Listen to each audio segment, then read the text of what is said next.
Now we come back to underfitting, overfitting, which we explained last session. Any question about underfitting? So remember the case for the student. This is the best way to remember things. Use analogy, because actually this course is, I feel I like it because it's kind of realistic. It has things related to the real life. It's not something just you memorize. So underfit is like your, as I said, like if you have a student and then he doesn't care about this course, so no matter how he attend any assessment or final exam, always his error is going to be high. Okay, so the error here, the error is high on both training and testing. So the error is going to be high on both. Even if I give him same examples we discussed inside the class with exact same numbers, let's say, so just to understand, let's say I have face recognition and then I have a photo. So for underfit, let's say I have photo for Junlin. Then I introduce it during the training time to, let's say, the model. And then after finish training, I take away the label. I don't say this is picture of Junlin, and then I introduce the picture again. Same picture. Then he doesn't, he cannot recognize Junlin. This is definitely underfit because same photo, exactly same. I didn't ask Junlin to give me another photo, just same photo. Then I introduce it again. He's still not able to recognize. So this is underfit. How about overfit? Overfit is the opposite, kind of opposite. How? Let's say Junlin gave me 10 photos of his. Then I introduced 5 of them during training time. After finishing the training time, I used the same 5. Perfect. He's able to recognize Junlin with no error, no misclassification. Now, if I take the other 5 photos of Junlin, because Junlin gave me 10 photos, then I introduce the other 5, he's not able to recognize. So as if he memorized only the photos I've given him the first time. He didn't try to understand Junlin, for example, looks like this, he has this shape, he has this color for eyes, and so on and so forth. He just memorized. You got the point? This is, we call it overfitting. That means he just memorized whatever you give during training time. But is this our purpose of building a model? No. Our model is supposed to predict the future instances. So that means as long as I show Junlin wearing the same clothes, maybe he has given me during the training time, same spectacle, everything is same haircut, then he can recognize him. If Junlin maybe do like this in front of the camera, now he cannot see him. If he change his t-shirt, cannot recognize him. If he remove the spectacle, now he cannot recognize him, right? So this is overfitting case. The best fit is where the model is able to recognize people for training instances and for future instances.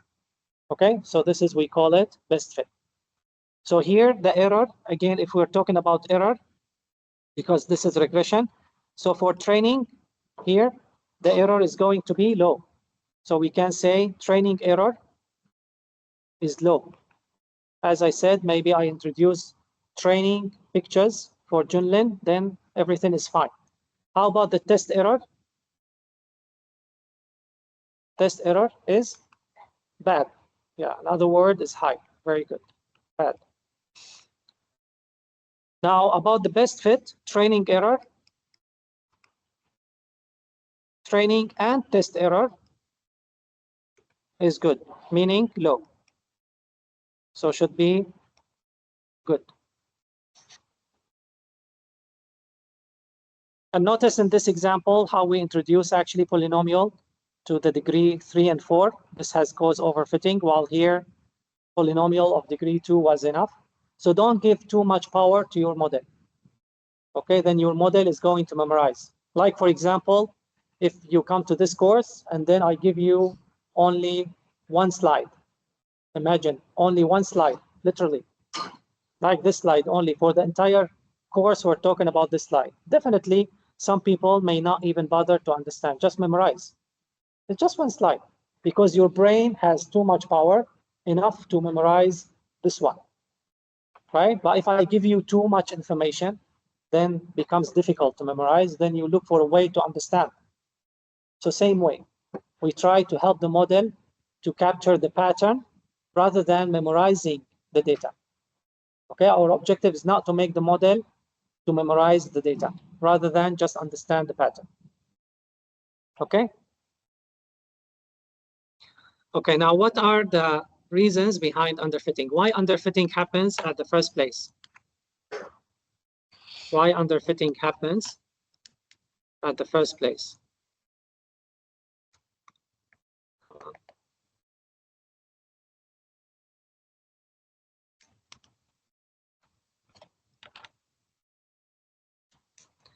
One of the reasons is the model is too simple to capture the underlying pattern. Like, what we mean by too simple? Like you are using straight line. Straight line, the model usually is simple. It's not complex. Where the complexity comes from, like when you introduce polynomial term, remember, to the power of 2, degree of 2, degree of 3.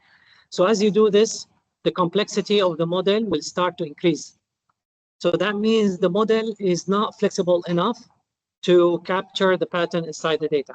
Like, for example, I bring primary school student and then put him for the setting for this class. His brain is not mature enough, right? Is too simple to capture the pattern of the complex course like this, for example. Okay? So the model is too simple to capture the underlying pattern. Because if you have curved, for example, if you compare between curved line and straight line, curved line is more complex and has more flexibility. If you like to think about it, has more capacity and flexibility to bend, right? It's not easy to bend a line, right? I mean, if you need to represent that mathematically, the equation is going to be more complex than having straight line equation. Straight line equation is very simple. Y equal, yeah, that's it, ax plus b. But if you have curved line, then maybe ax plus, for example, bx to the power of 2 plus c. So the complexity, the capacity of the model becomes more. Or the model is highly constrained. What we mean by highly constrained, we have a technique called regularization. Regularization is a technique, some models make it available to avoid overfitting. For example, later we're going to see one of the examples, or let's go back to, for example, take decision tree. We're going to talk about later. If you study data structure, you know the tree structure where it's inverted shape. You have the root at the top, then you divert or you have branches, children, and so on. Let's say because we have one algorithm we're going to study, it's called decision tree. Let's say decision tree, I put some constraint on the decision tree, telling the max depth of the tree cannot actually exceed 2. So this is some constraint I put on the tree growing. So the tree won't be able to grow much. Okay? So if you put too much constraint on the model also won't be able to capture the pattern inside the data. Maybe the proper way for decision tree to capture the pattern for this data, maybe the depth should be 4. But I put max depth is 1 or 2. Then the model won't be able to capture. Or maybe, let's say, go back to the straight line. Maybe the best one should be the power of 2 or power of 3. But I make the model only able to the power of 1. I'm talking about straight line. Then that means I put some constraint. I'm not allowing the model to be flexible enough. Is that good? Yes, because if you make the model too flexible, becomes overfitting. That means it becomes like the snake game. Remember the regression? If you make it too flexible, that means can bend as it likes, then it becomes like the snake game. So you need to balance. You need to find a way to balance between being too strict and too lenient, in other words. Okay?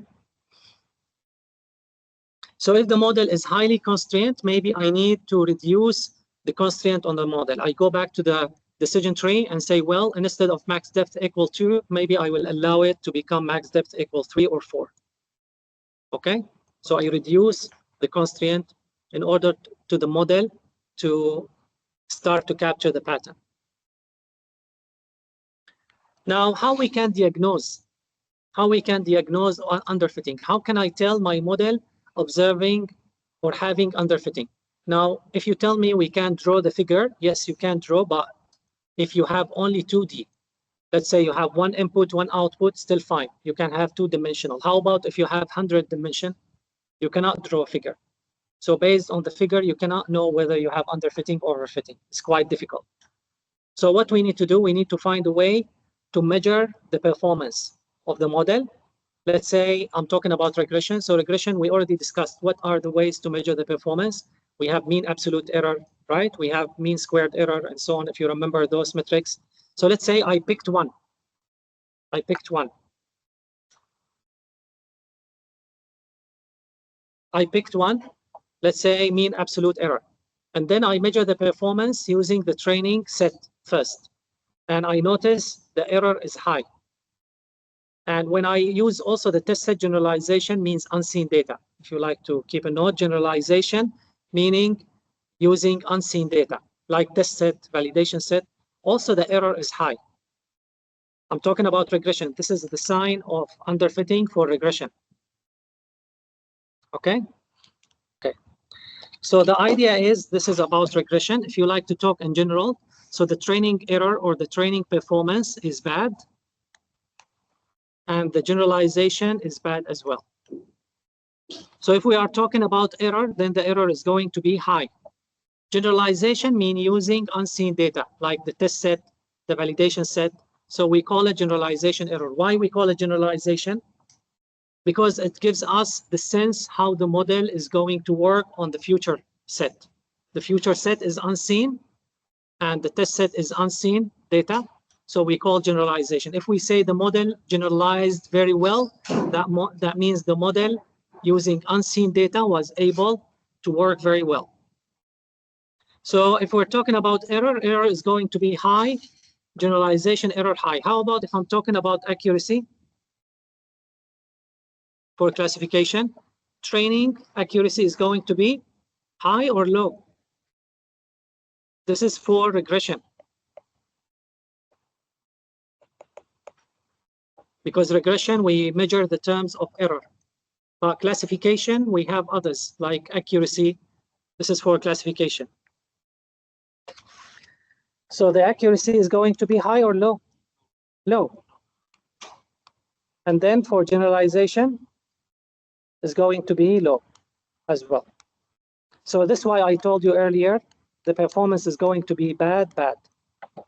Maybe thinking bad, bad is better than saying high, low, you may forget. So meaning, if I use the training set, the performance is going to be bad. If I'm using the unseen set, the performance is going to be bad as well. So this is how diagnose, right? This is how diagnose. Like when you go to the physician, you put this on his ears and start to diagnose. So you need to diagnose your model. This is how you diagnose. Now, what is the remedies? How you could resolve underfitting? So first one is select more powerful model. If your model is too simple, then select more powerful model. And instead of, let's say, linear regression, look for polynomial regression or non-linear regression. This is more powerful. More powerful means more parameter. What we mean by parameter? Not like programming language. When we create function, you create the signature of the function has parameters, right? Come on, guys. I mean, try to interact. Correct? When you create function has parameter, yeah? So here there are two terms, not to be confused with. If you see people talking about parameters or hyperparameters.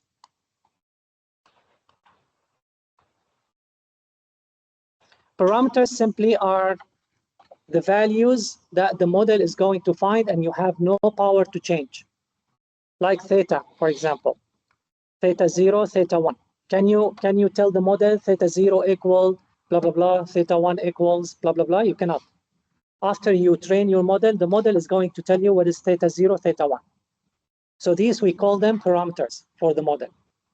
Okay? Clear?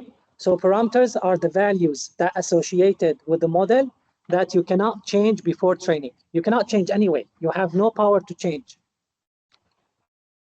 While hyperparameters are the values that also actually used to train the model, but you have the power to change. You can set the values before start the training. For example, like max depth for the tree.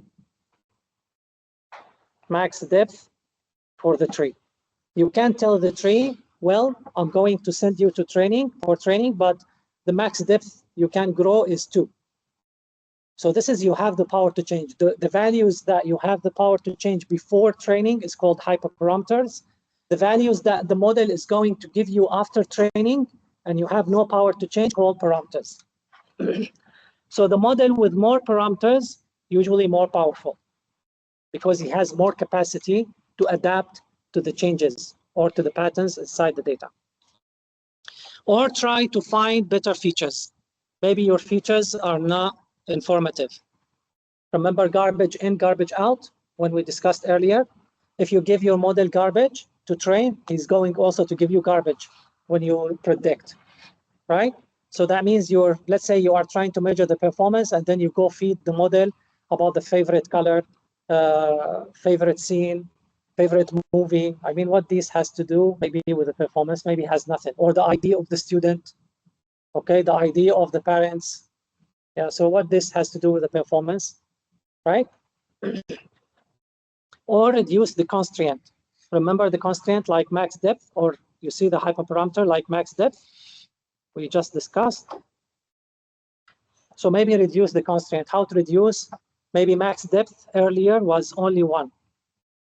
Now I change, I maybe allow until 5. So I reduce. Reduce the constraint doesn't mean reduce the value. No, reduce the restriction. Reduce the restriction. Earlier, the model was only allowed to grow until max depth 1. Now I cut the sake, right? The slake, they say in English. Make it loose. So just allow the model to grow more. Reduce the restriction. Like I come to the student and tell him only you are allowed to study every day 1 hour, and you need to perform very well. This is too much restriction. But maybe instead I give him more time to study. Okay, so I reduce the restriction.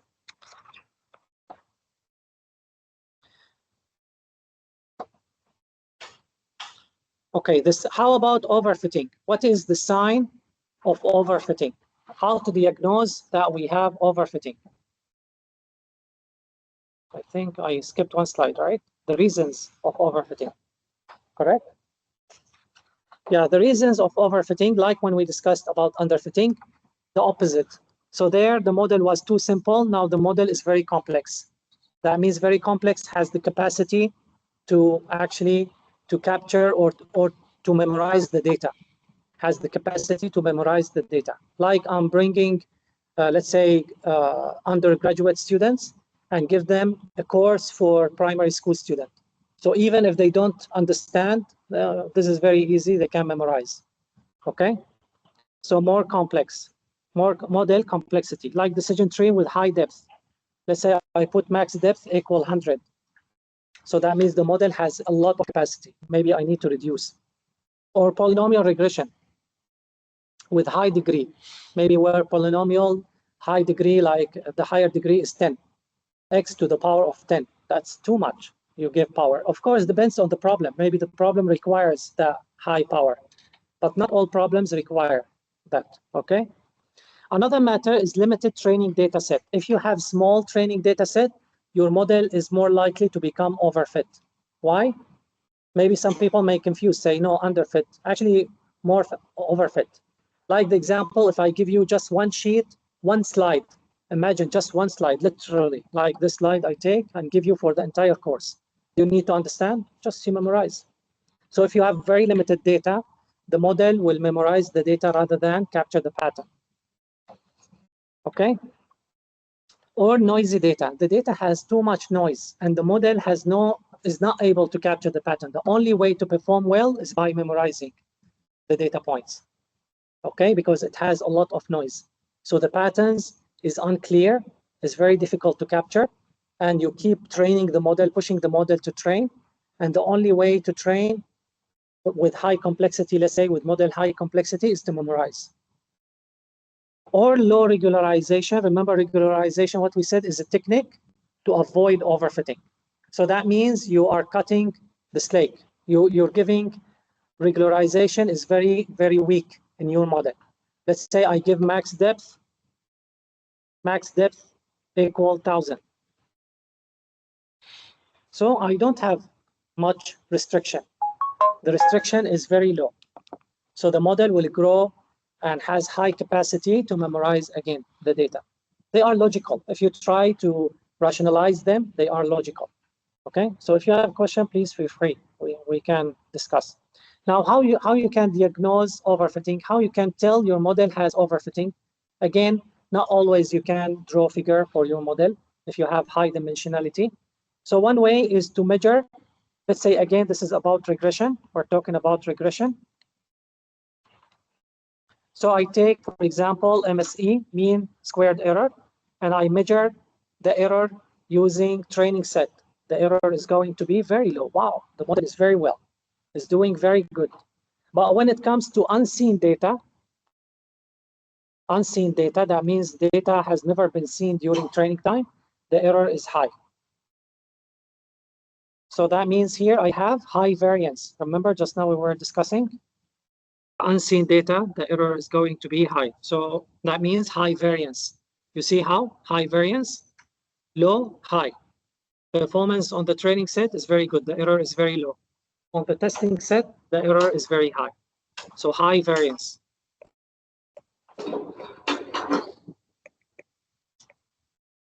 How about if I'm using for classification,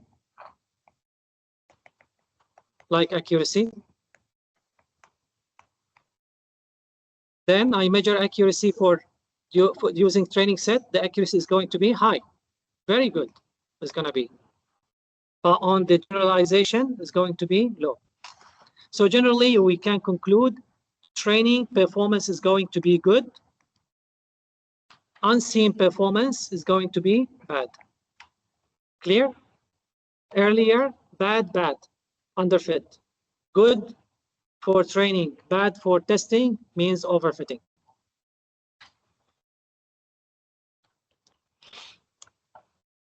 So what could you do when you have overfitting? What could you do? Let's say you found you have overfitting case. You give aspirin pills to the model.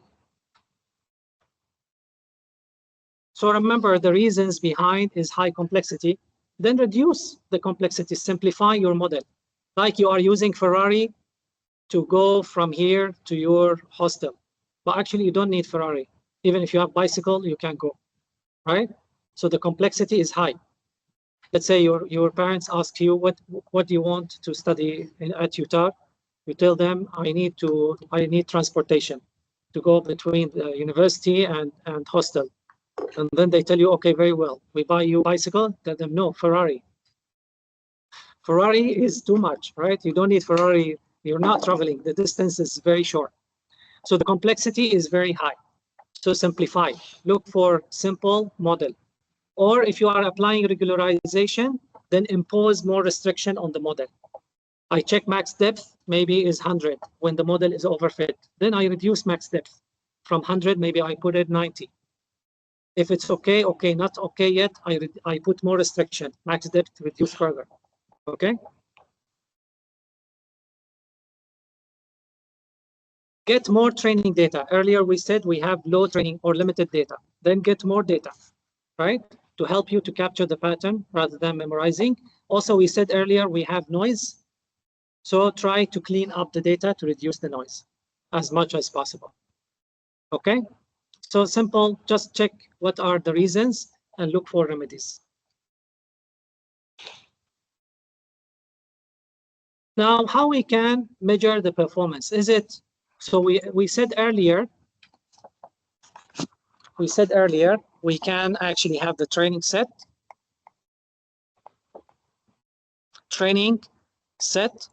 Then we can apply training performance.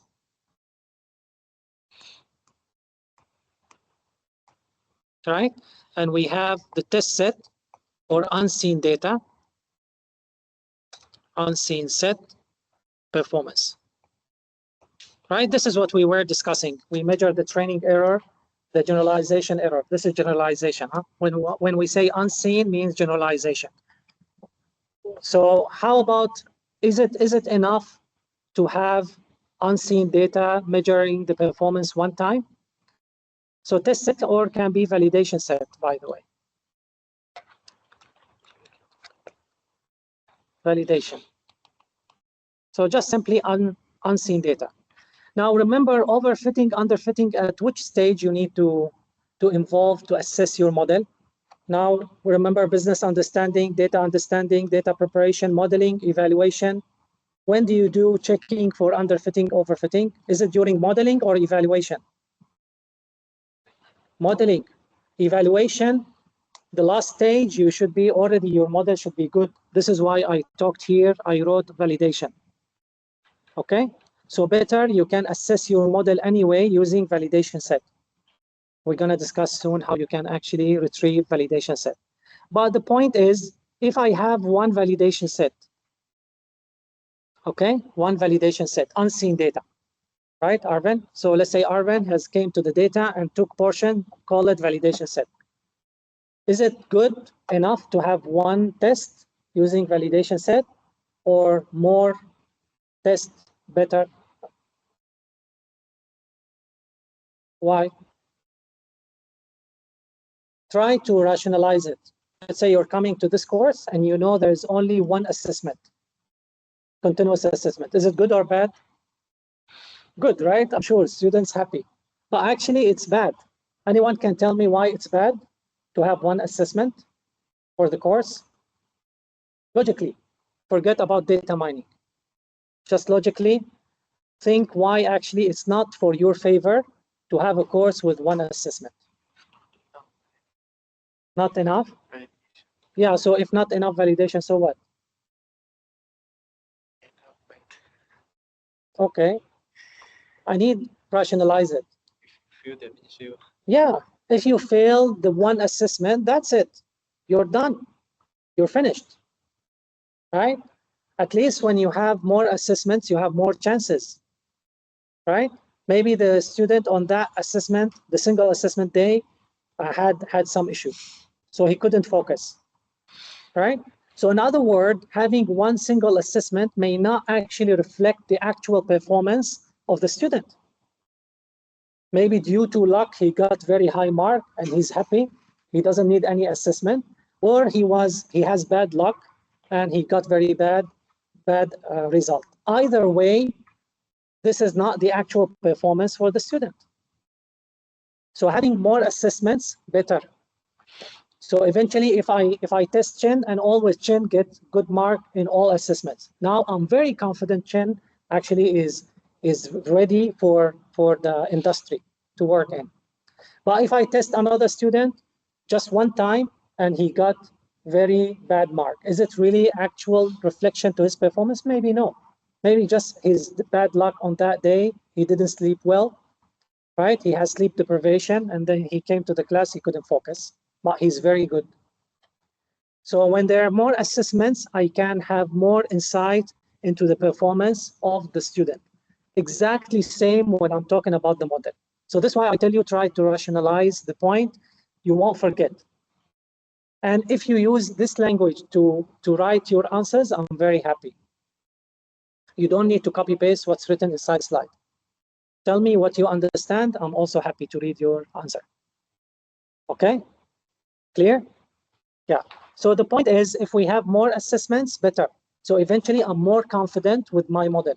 And instead of running one assessment, I don't know, is it due to luck? Maybe the testing set or unseen set was easy, right? So the model performs very well. So I don't know. So if I have more assessment, better. This is why we have what's called cross-validation. Cross-validation is a technique to help me to evaluate my model many times. We're going to discuss about later how it works, but just for now, understand it's a technique allow me or enable me to test my model, assess my model many times using validation set, not test set. Test set, we forgot about it. Remember, during data understanding, we split our data and forgot about it. Okay, so in other words, instead of when I come to diagnosis, instead of having only training data and one validation set, I have training data, performance, and also cross-validation performance. So I have many assessments on validation set. Training, it doesn't matter. Training because seen data, so one time enough. But validation is unseen, so I need to test many times. And then I compare. So I compare the training error. So if we go back to the slide, I'm comparing training error versus cross-validation error. And then I see whether, so what I do if I have many validation error, maybe you take the mean. Take the mean for all the validation error. Okay, then see what is it. Like here, the student attended many assessments. I take the average for his performance. Clear? Any question? So try to rationalize the concepts. You find the course easy to follow and retain the information in your brain forever.